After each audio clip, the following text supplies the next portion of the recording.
You're scrolling through Instagram on a Tuesday night, already in bed, and you see someone you vaguely know from college posting photos from a hiking trip in Patagonia. The photos are stunning, dramatic peaks, crystalline lakes, that perfect golden hour lighting, and something shifts in your chest. Not jealousy exactly, but a kind of quiet discomfort. You start thinking about your own life, your weekend plans that consist of grocery shopping and maybe watching a movie. Within 15 minutes, you've opened 3 tabs: flights to Chile, hiking gear reviews, and a credit card comparison site to see which one has the best travel rewards. You're not planning a trip. You don't even particularly like hiking. But somehow, without deciding to, you've started building a narrative where you're the kind of person who does things like this. The kind of person who has stories. And that narrative is about to cost you money you don't have for an experience you don't actually want. My name is William, and I've spent years studying the invisible mechanisms that drive consumer behavior, not the obvious ones like advertising or peer pressure, but the deeper psychological architecture that makes us spend money on things we don't need, don't use, and sometimes don't even want. If you've ever looked at your bank statement and wondered why you bought something that's now sitting in a closet with the tag still on, what I'm about to explain will reframe everything you thought you understood about your own spending patterns. Here's the conventional explanation for unnecessary purchases. We lack willpower. We're weak, impulsive, unable to delay gratification. The standard advice follows logically from this diagnosis: track your spending, set a budget, use the 24-hour rule before buying anything, delete your credit card information from your browser. These are all fine tactics, but they're treating symptoms while ignoring the disease. Because the truth is more unsettling. You're not buying things because you lack discipline. You're buying things because you're trying to resolve a psychological inconsistency that you haven't consciously identified. Most unnecessary purchases aren't about the object itself. They're about closing a gap between who you are and who you believe you should be. They're about maintaining coherence in a story you're telling yourself about your life. There's a psychological phenomenon that explains more about consumer behavior than any marketing theory, yet almost nobody outside of behavioral economics discusses it. It's called identity reconciliation, the compulsive need to make your external circumstances match your internal self-concept. When there's a mismatch between these two realities, your brain experiences something similar to physical discomfort, and spending money is the fastest way to resolve that discomfort. Let me show you how this works. Imagine someone named Marcus. Marcus is 31, works in software sales, makes $68,000 annually. He's been living in the same modest apartment for 4 years, driving the same reliable Honda, wearing clothes from Target and Uniqlo. He's not unhappy. He's not even particularly conscious of his choices, they're just what he does. But then something happens. His company promotes him. Not a massive promotion, just a step up $82,000 now, a senior title, a direct report. The promotion comes with a subtle shift in how people treat him. His boss invites him to client dinners instead of just team lunches. Colleagues start asking his opinion in meetings. And suddenly, Marcus becomes aware of his Honda in the parking garage next to his boss's Tesla and his colleague's BMW. He becomes aware of his Target button-down next to their Oxford cloth.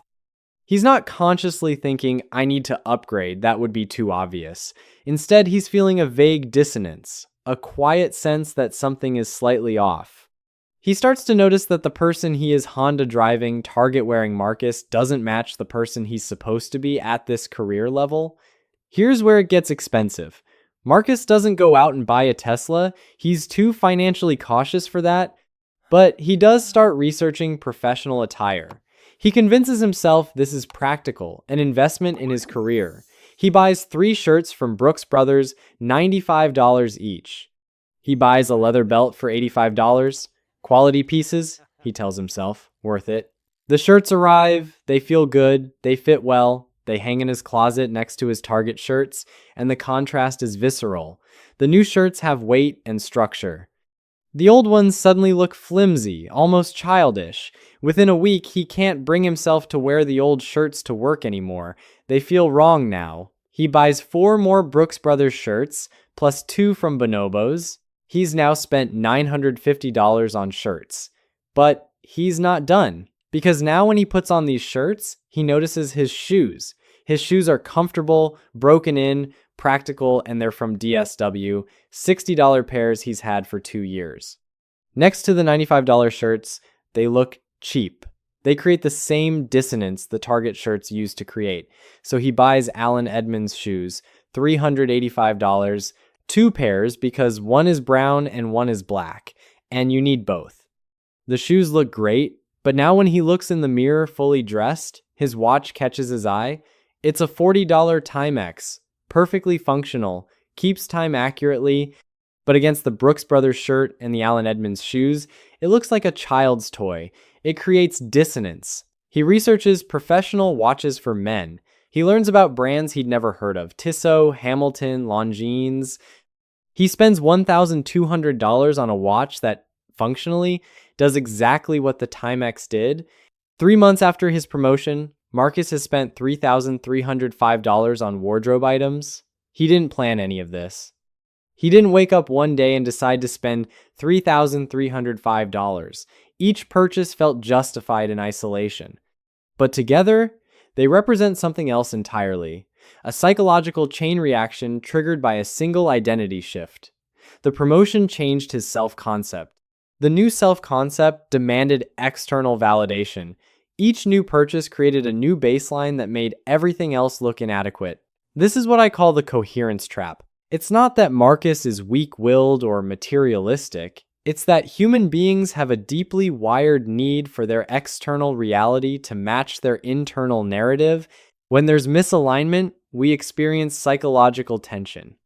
Spending money is one of the fastest ways to resolve that tension, faster than earning the identity through competence, faster than questioning whether the identity is even desirable. But here's the insidious part. Every purchase that resolves one coherence gap creates new gaps elsewhere. Marcus's professional wardrobe now clashes with his apartment. His apartment has IKEA furniture, walls painted rental white, nothing that feels like his. He doesn't consciously decide his apartment is inadequate, he just starts feeling uncomfortable in it. When he has colleagues over for drinks, he sees his space through their eyes, and it feels insufficient for the person he's trying to be. So he starts upgrading the apartment. A CB2 sofa, $1,400. A West Elm coffee table, $600. Art for the walls, lighting that doesn't look like it came with the unit. Each individual item seems reasonable. He can afford it, he got a raise, after all. But the aggregate cost over 6 months is another $4,200. And his apartment still doesn't feel quite right because it's a 1-bedroom apartment in a mediocre building, and the furniture just highlights how constrained the space is. The next logical step, the one he starts researching without quite admitting what he's doing, is moving to a better apartment. One that matches the person he's becoming. The person with the Brooks Brothers shirts and the Hamilton watch and the CB2 sofa. In 18 months, a $14,000 raise has generated roughly $15,000 in new annual expenses. Marcus is making more money and keeping less of it. The raise didn't improve his financial position, it triggered an identity upgrade that made his previous life feel inadequate, which triggered a spending cascade that absorbed the entire raise, plus some of his previous savings. This pattern has a name in consumer psychology research, though most people have never heard of it. It's called the upgrade spiral, and it explains why income increases so rarely translate into wealth accumulation. When your income increases, your self-concept adjusts to match it. You start to think of yourself as someone who earns this amount. And people who earn this amount do certain things, live in certain places, wear certain things. Your brain doesn't consciously articulate this, it just creates discomfort when your external reality doesn't match the updated self-concept. The danger multiplies with visible lifestyle changes.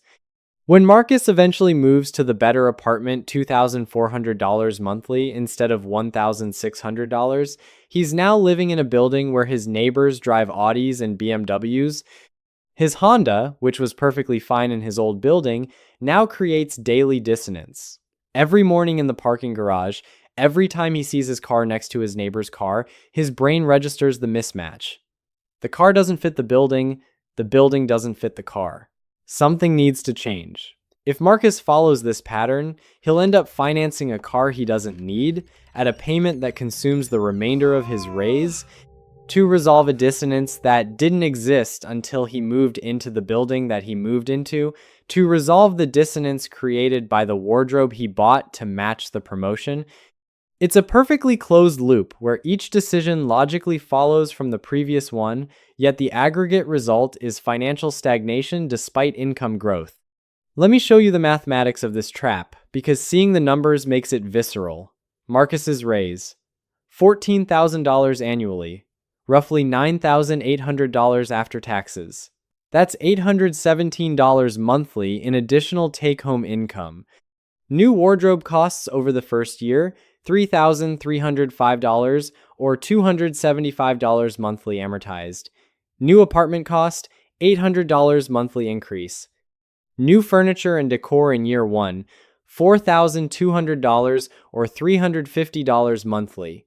Total new monthly costs: $1,425.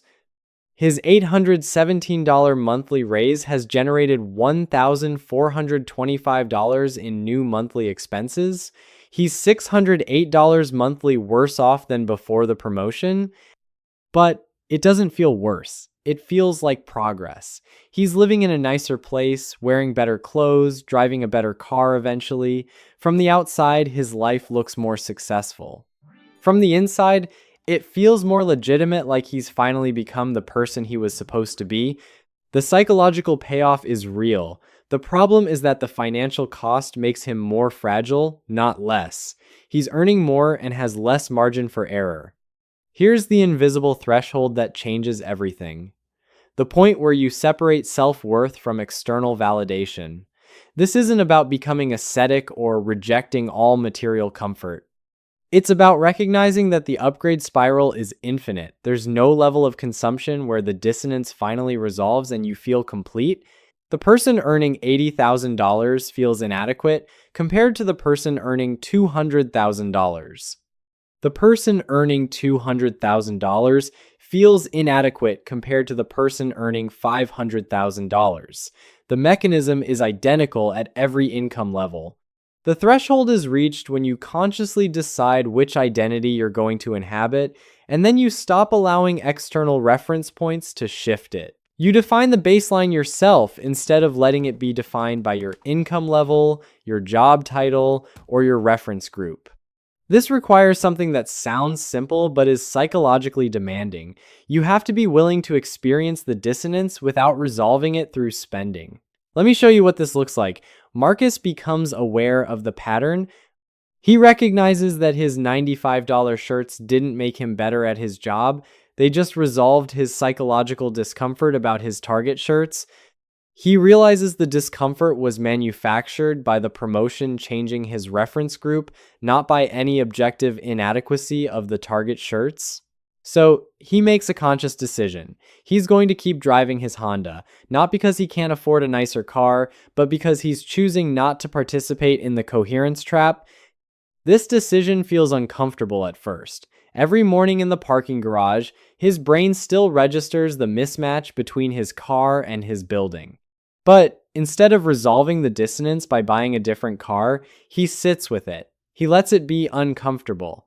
And gradually, not immediately, but over weeks and months, the discomfort fades. His brain stops flagging the mismatch because he's stopped treating it as a problem to solve. The Honda becomes invisible again. It's just his car. By refusing to resolve one dissonance through spending, Marcus breaks the chain reaction. He's not upgrading the car, which means he doesn't need the premium parking spot, which means he doesn't need the car-appropriate accessories, which means he doesn't need the lifestyle that contextualizes the car. He's created a firewall, and on the other side of that firewall, he's saving $817 monthly instead of spending $1,425. This is where the identity transformation happens. Marcus stops being someone whose self-concept is defined by consumption. He becomes someone whose self-concept is defined by autonomy, the ability to choose his own baseline independent of social pressure or psychological discomfort. That shift is worth more than any salary increase because it changes the fundamental economics of his life. Here's what that looks like in practice. Marcus continues wearing his Brooks Brothers shirts. He already bought them. They're good shirts, but he doesn't buy more when they wear out. He replaces them with good quality but less expensive options. He keeps the Hamilton watch because he enjoys it, but he doesn't upgrade when he sees his colleagues Omega. He stays in the nicer apartment for now because he has a lease, but when it comes up for renewal, he honestly evaluates whether the extra $800 monthly is worth it for the space itself, not for the identity it signals. The result? He's saving $600 monthly. Over 1 year, that's $7,200. Over 5 years, at 7% investment returns, that's $43,000. Over 20 years, it's $295,000. The decision to keep driving his Honda to tolerate the dissonance instead of spending to resolve it is worth nearly $300,000 over 2 decades. Not because the Honda is cheap, but because keeping it breaks the upgrade cascade that would have cost him that amount in aggregate lifestyle inflation. Think about that. A single decision to sit with psychological discomfort instead of spending to eliminate it is worth $300,000. That's not an exaggeration. That's just compound interest on the differential spending plus the opportunity cost of the consumption that would have followed if he'd resolved the initial dissonance. Let me show you what opportunities look like from this position versus what consumption pressure feels like in the trap. In the trap, Marcus sees a colleague's vacation photos from Japan. His brain registers the experience gap. He's never been to Japan. People at his level travel internationally. The dissonance creates urgency. He needs to book a comparable trip to resolve the feeling of being left behind. He finances the trip on a credit card $4,500, including flights, hotels, and experiences, because waiting until he can afford it feels like falling further behind. Outside the trap, Marcus sees the same photos. He thinks Japan looks beautiful. He'd like to go someday, but he doesn't feel urgency because his self-worth isn't predicated on maintaining parity with his colleagues' experiences. He puts Japan trip on a someday list. He keeps saving his $600 monthly. 18 months later, he books the Japan trip and pays cash $4,500 that doesn't create debt or interrupt his investment contributions. Same trip, completely different financial impact. This is what freedom from the coherence trap enables. You can have the experiences and possessions you genuinely value, but you're having them because you choose them, not because they're demanded by an identity you're performing. The difference seems subtle, but the mathematical consequences are enormous. Here's the warning that's both obvious and constantly ignored. The upgrade spiral doesn't end. There's no consumption level where you finally feel complete. I've watched people making $300,000 annually experience the exact same psychological pattern Marcus did at $82,000. They get promoted to VP, start comparing themselves to other VPs, realize their $800,000 house is modest compared to their peer group's $1.8 million houses, feel the dissonance, and start researching real estate. The income level is different, but the mechanism is identical. The trap is believing that the next upgrade will finally resolve the dissonance permanently. It won't. Because the dissonance isn't created by your possessions being objectively inadequate, it's created by comparison. And comparison is infinite. There's always someone with a nicer car, a bigger house, more impressive experiences. If you're resolving dissonance through consumption, you're running on a treadmill that accelerates every time you think you're catching up. The only way out is to stop running, to consciously choose a baseline and defend it against both upward comparisons and your own psychological pressure to upgrade. This isn't deprivation. You can choose a comfortable baseline, but it has to be a choice, not a reaction to dissonance. Let me tell you about someone I know who escaped this pattern. She's an attorney, made partner at 38. Income jumped from $180,000 to $320,000. Classic setup for the upgrade spiral. Her peers moved to expensive suburbs, bought luxury cars, started taking elaborate vacations. She felt the pressure, the sense that she should be living differently now that she'd reached this level. But she'd watched her father go through this exact pattern in his career. He'd earned well, but spent proportionally, always upgrading to match his income, and retired with surprisingly little because he'd been optimizing for lifestyle instead of wealth. So she made a different choice. She kept her house in the modest neighborhood. She kept her 7-year-old Subaru. She kept her baseline essentially unchanged despite the income doubling. Her peers thought she was cheap or weird. She could feel their confusion when she'd show up to firm events in her old car. But she was saving $140,000 annually, the difference between her previous spending and what she could have spent at the new income level. Over the first 5 years after making partner, she accumulated $700,000 in investments. By year 10, with compound returns, she had $1.8 million invested. At 48, she retired from law. She didn't have to work anymore. She chose to do consulting work she enjoyed, but it was optional. Meanwhile, her peers who had upgraded their lifestyles proportionally to their income were still working full-time because they needed the income to support the consumption patterns they'd built. She'd traded 10 years of resisting social pressure for permanent freedom.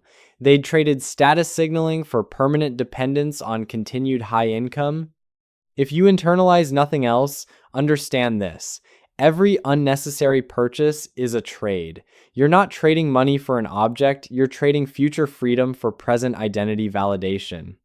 That $1,200 watch isn't costing you $1,200. It's costing you whatever that $1,200 would compound to over your investment horizon. At 7% returns over 30 years, it's costing you $9,100. You're trading $9,100 in future wealth for a watch that resolves psychological dissonance that only exists because you're comparing yourself to reference points you didn't consciously choose. The question isn't whether you should never buy nice things. The question is whether you're buying them because you genuinely want them or because your identity demands them to maintain coherence. Those are completely different motivations with completely different financial consequences. Here's how you distinguish between them. When you're considering a purchase, ask yourself, if nobody ever saw this, if it couldn't be posted or mentioned or noticed, would I still want it? If the answer is yes, it might be a genuine preference. If the answer is probably not, or if you hesitate, it's identity maintenance. You're spending money to resolve dissonance, not to acquire something you value. The path out of the coherence trap is uncomfortable. You have to be willing to let your external reality mismatch your income level. You have to be willing to be the person who makes $150,000 and lives like they make $80,000. Your brain will protest. You'll feel dissonance. Your peers might be confused. But that discomfort is temporary and finite. The freedom on the other side is permanent. This weekend, do an audit. Look at purchases you've made in the last year. For each significant one, anything over $200, ask yourself honestly, did I buy this because I wanted it, or because something else I owned or some identity I was performing demanded it? You'll probably find a pattern. You'll probably find a chain of purchases where each one made sense in isolation, but together they represent a cascade triggered by a single identity shift you didn't consciously choose. Then make one decision. One thing you're going to keep that doesn't match your current income level or social position, one intentional mismatch you're going to tolerate. Maybe it's your car, maybe it's your apartment, maybe it's your wardrobe, something visible that will create dissonance, and then practice sitting with that dissonance without resolving it.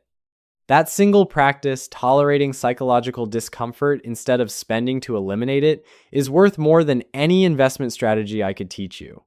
Because it breaks the mechanism that's been draining your wealth without you noticing. It transforms you from someone whose financial life is shaped by unconscious reactions to someone who makes conscious choices. The upgrade spiral is optional, the coherence trap is optional. You can choose to exit, but you have to be willing to feel uncomfortable while your brain adjusts to a self-concept that isn't validated by consumption. That temporary discomfort buys you permanent freedom. Your future self, the one who gets to choose whether to work instead of having to work, is counting on you to start practicing that discomfort today.